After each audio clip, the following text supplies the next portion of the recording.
Section 13.6, a survey of quadric surfaces. Let's do a brief review of conic sections, then we start quadric surfaces. So conic sections are in any curves of the format x squared plus bx plus cy squared plus dy plus e equal to 0. Also, they sometimes have the term, we're not super familiar with it I guess in pre-calculus and Calc 2 we didn't get to be familiar with it, but sometimes there is a term that is the basically contains the x times y also. So why are they called conic sections? Because they're intersection of different planes with the cones. And if you notice of the cones, when we talk about cones in Calculus 3, we talk about cones that are two-sided, basically. Some of the examples are ellipses, and that would be so ellipses of the form x minus h over a to power 2 plus y minus k to power over b to power 2 is equal to 1. Hyperbolas, x squared minus y squared equal to y squared, and y squared minus x squared equal to a squared. Parabolas and circle can be categorized as a subset of ellipse, and here are some of the pictures. Now, quadric surfaces in R3, a quadric surface is a surface satisfying an equation of the form ax squared plus bx squared, by squared plus cz squared plus dxy plus exz plus fyz plus ax plus by plus cz plus d equal to 0. If you notice, everywhere that you see variables, x or y or z, the sum of the exponents in each term of those variables is going to be less than equal to 2. So a quadric surface is classified by curves obtained by intersecting it with planes parallel to xy, yz, and xz planes. The intersection curves will always be the conic sections, and so that's the relationship between them and the conic sections.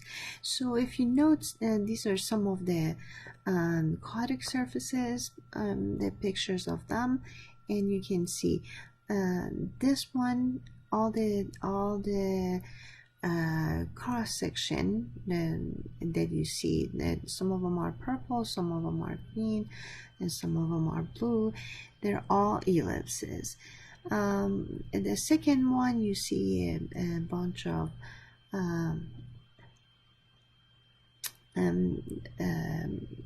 you see both hyperboloids and and you see both hyperbolas and you see parabolas in there. And here this way goes parabola, and then the other side you can see there's a hyperbola over here. And here you can see ellipses, cross sections that are ellipses.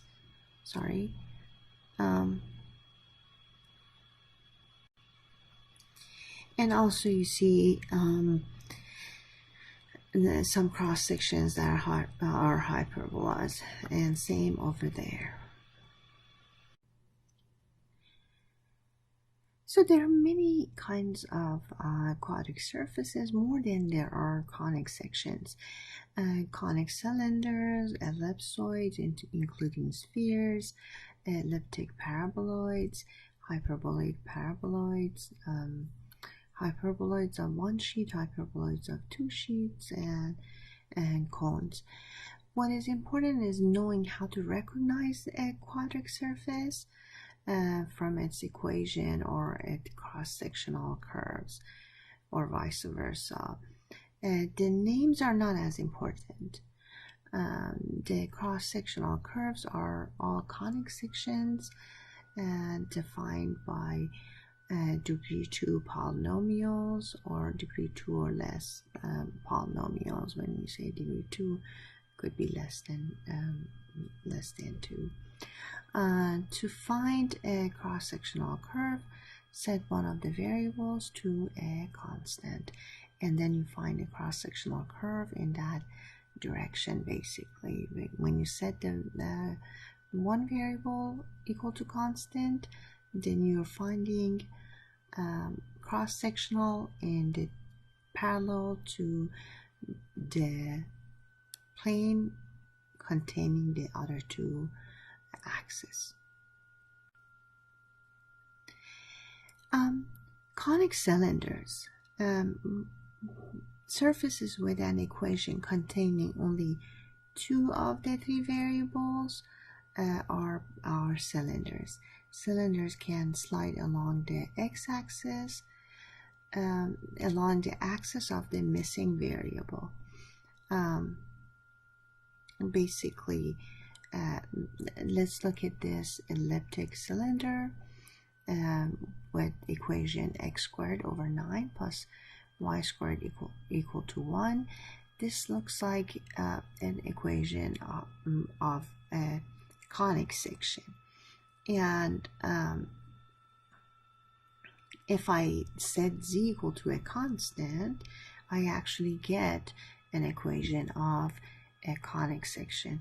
And here z equal to constant means a plane that is parallel to the other two axes of the axis of the two other variable. That's xy plane. And anything parallel to xy plane, the cross-sectionals are ellipses, and that these are also ellipses. And then you can set one of the variables here equal to a constant. Let's say you set x equal to constant, and you end up with two values for y. That is, if I set x equal to constant, x equal to c,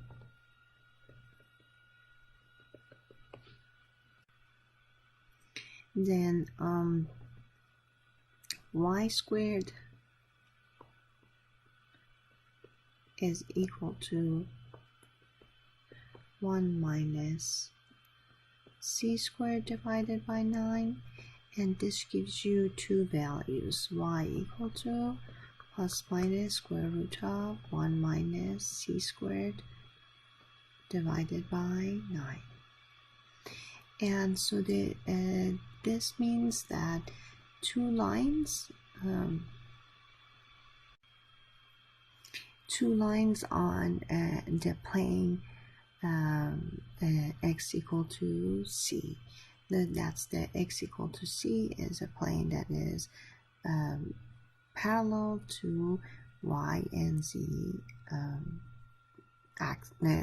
the y and z plane.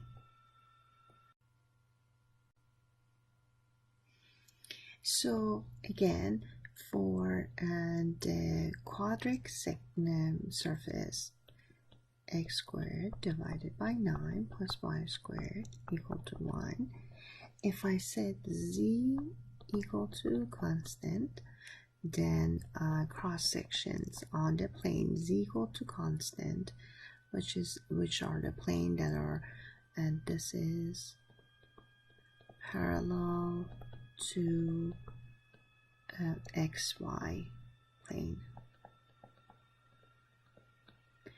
And the cross sections are going to look like x squared over 9 plus y squared equal to 1, which are ellipse, And then if I set x equal to constant, then the cross sections are going to be y equal to, put x equal to c and solve, plus minus 1 minus c squared divided by 9. Let's remember that we're talking about planes that are parallel to YZ.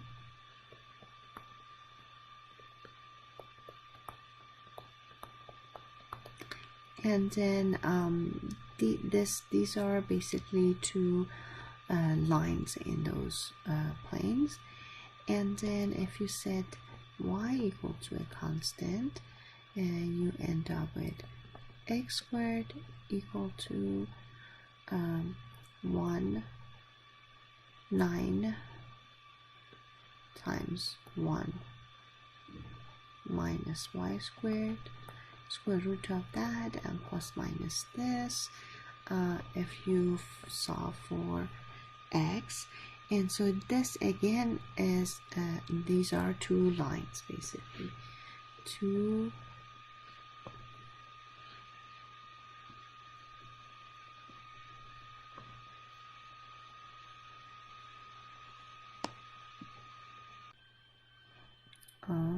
lines.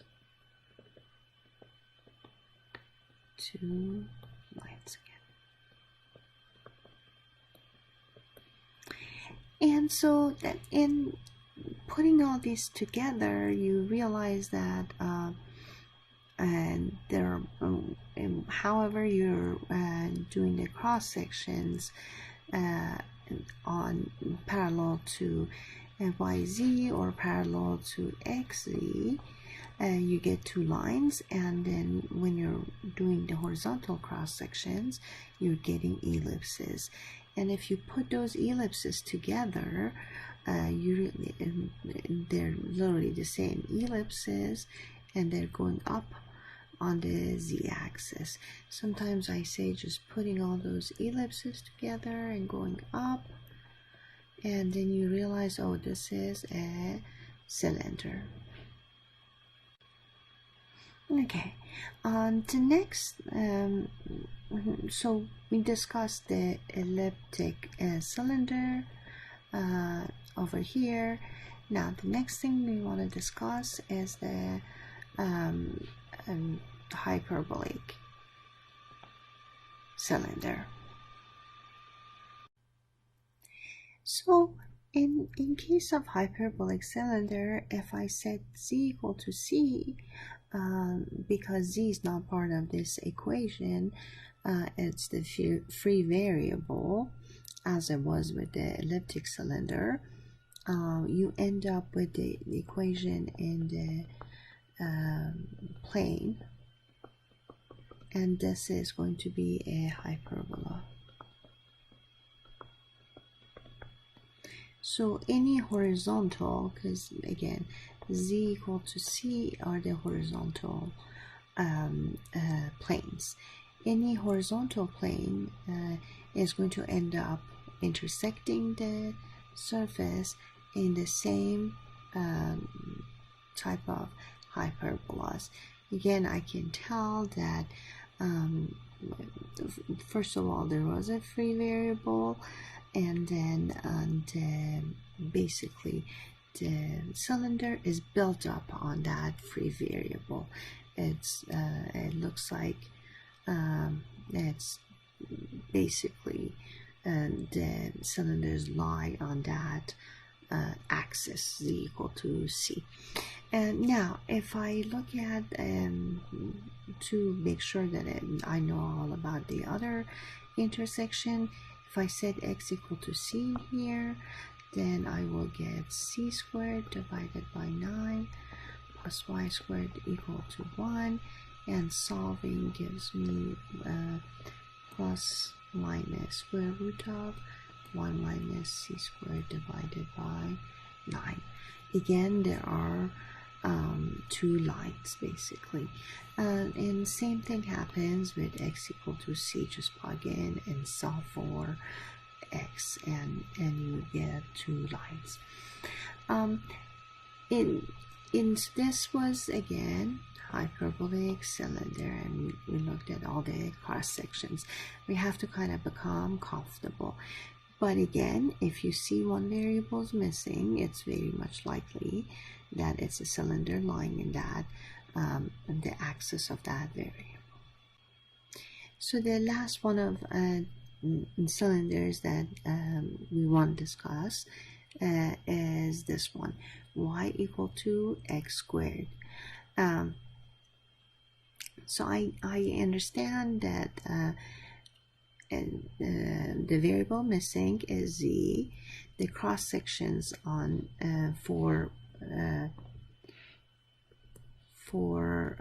any plane, horizontal plane, or any plane parallel to xy plane is going to be a parabola. And so it's basically a cylinder. Right? You can put, I like this picture too. You put the parabolas together and then you connect them together, and to see that there is a parabolic cylinder made out of those parabolas. Now, what if it's not z that is missing? What is if other variables are missing? To make a good comparison with the previous pictures, here we're saying that x is missing, and so every intersection with x equal to constant will be a ellipsoid, ellipse, and those ellipses. So let's say instead of basically the axis that the cylinder grows is on the x-axis, and you get all these ellipses that are growing that way. In case of hyperbolic cylinder, if again zx is missing in here, all in the two pieces of the cylinder are going to on the x-axis, and the parabolic cylinder again, all the y equal to z squared is parabola, and it's growing on the z-axis. Ellipsoid. All cross sections are ellipses, and so no matter what you put in as constant in here, let's say x equal to constant, then what you have here, let's set x equal to k instead of c because we're using c. So we get k over a to power 2, the entire thing is a constant, plus y over b to power 2 plus z over c to power 2 equal to 1. Now this is an ellipse. This constant goes to the other side, and it becomes an ellipse.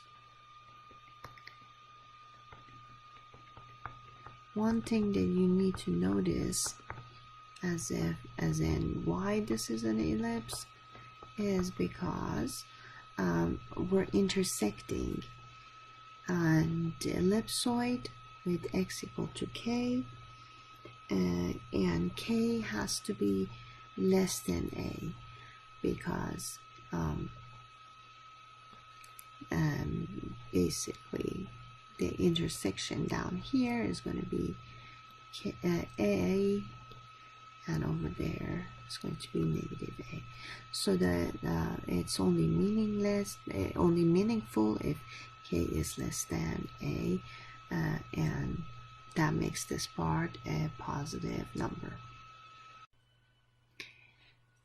More concrete examples without any extra parameters. here x over 2 to the power 2 plus y squared plus z over 3 to the power 2 equal to 1. If you intersect this with plane z equal to 1, it gives you x half to the power 2 plus y squared plus 1/3 to the power 2 equal to 1. And so when you solve that, you end up with this equation, x half to the power 2 plus y squared equal to 8, 9. And that's an equation of an ellipse again. Again, we mentioned this briefly in the beginning. A and B and C are sort of equivalent to radii in x, y, z directions.